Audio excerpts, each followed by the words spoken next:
자, 우리 이론서는 410쪽일 겁니다. 410쪽. 자, 그런데 410쪽의 타당도, 민감도, 특이도 우리 문제를 통해서 다 배우시지 않으셨어요? 맞죠? 그리고 법정감염병도 문제를 통해서 다 배우셨을 거고, 그 다음에 20번의 현성, 불현성도 제가 문제를 통해서 다 이미 얘기를 했어요. 맞죠? 그리고 가을철 3대 발열성 질환도 다 얘기를 했고, 뒤로 가시면 22번의 비례 사망 지수도 얘기하지 않았어요? 네, 다 했습니다. 그래서 오늘은 이론하는 날이에요. 여러분 조금 힘들 거예요. 그래서 이론을 아예 포기해서 그냥 씩 넘어가면 되게 좋겠는데 또 이러다 보면 또 불평불만이 많아서 일단 들어가긴 하겠습니다. 근데 제가 첫날 얘기한 것처럼 이론을 그냥 포기해도 상관없겠다. 점수에는 그렇게 많이 하지 않으니까. 그래서 저는 일단 하긴 하겠습니다. 일단 기획이론이요. 자, 기획이론은 한 번도 문제 나온 적은 없는데 요거는 가끔가다 나올 확률이 있어서 기획이라는 단어가 있고요. 계획이라는 단어가 있어요. 요것만 좀 구분해 드릴게요. 일단 방학이 됐어. 근데 엄마가 너 방학 동안에 뭐 할 거야? 한번 계획 좀 짜봐라. 이렇게 얘기를 할 거예요. 그러니까 방학이 돼서 엄마가 너 방학 동안에 뭐 할 거야? 라고 하면서 목적을 설정한 거예요. 그러니까 결국 목적이 설정된 다음에 이 목적을 어떻게 잘 수행할까? 그런 게 기획이나 계획이야. 그러니까 목적을 설정하고 목적을 잘 달성하기 위해서 그 다음에 하는 게 기획이나 계획이라는 거죠. 그럼 기획과 계획의 차이는 뭐냐? 예를 들어서 이제 엄마가 너 방학 동안에 뭐 해? 그러면 뭐 그 소리 듣자마자 책상머리에 앉아서 시계 그리고 이런 거 안 하잖아요. 머릿속으로 생각을 한단 말이에요. 아, 요번에는 뭐 학원도 좀 다녀볼까? 요번에 영어학원도 다녀볼까? 체육관도 다녀볼까? 머릿속으로 생각을 해요. 그 생각하는 거를 기획이라고 한단 말이에요. 그렇죠? 그리고 나서 생각이 다 끝나고 나면 드디어 종이에 시계 그리고 몇 시부터 몇 시까지 어쩌고저쩌고 이런 거 다 쓰는 거예요. 이거 우리 계획이라고 하는 거죠. 결국 계획은 구체적입니다. 구체적.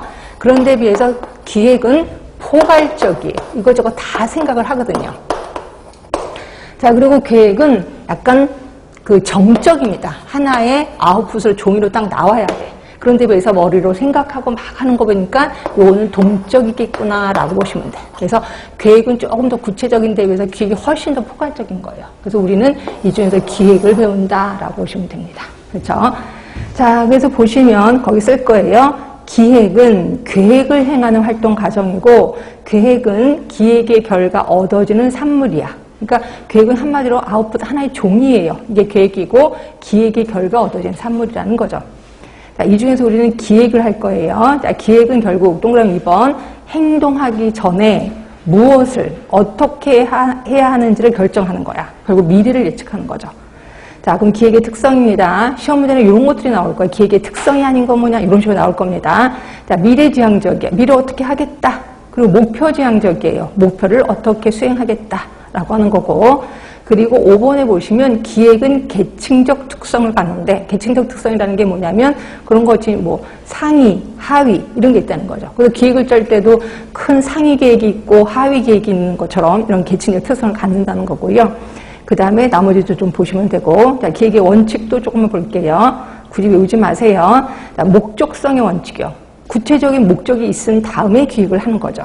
그 다음에 단순성의 원칙입니다. 너무 어려운 단어 쓰지 말라는 거예요. 왜냐하면 기획은 나만 보는 게 아니라 그거와 관련된 모든 사람이 보거든요. 그러다 보니까 어려운 용어를 쓰면 이상하게 해석을 한단 말이에요. 단순성의 원칙. 그 다음에 표준화의 원칙이에요. 예를 들어서 기획에 A라는 방법을 써라 라고 하면 그 A라는 방법은 누구나 다 아는 표준화가 되어 있는 방법이어야 된다는 거죠. 그 다음에 신축성의 원칙, 뭐 때에 따라서 수정할 수도 있어야 돼. 안정성의 원칙은 반대 개념이에요.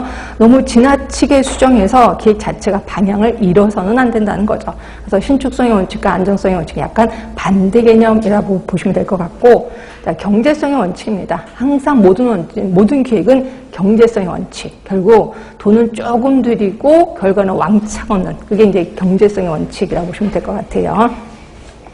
이 정도로 하시면 될 것 같고, 그 다음에 이제 두 번째 교환 이론 하겠습니다.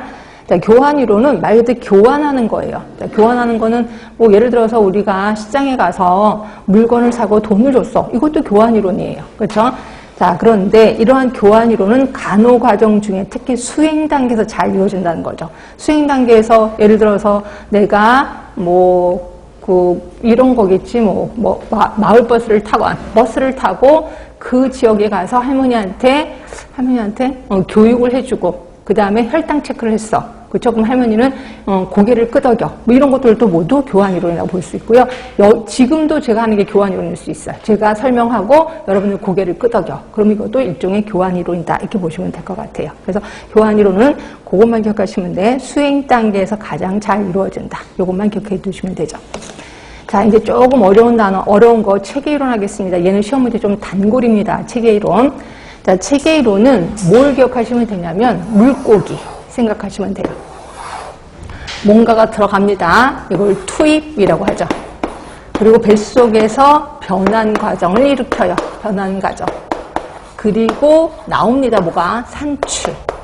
그리고 요게 피드백도 돼요. 피드백을 회환이라고도 표현해요.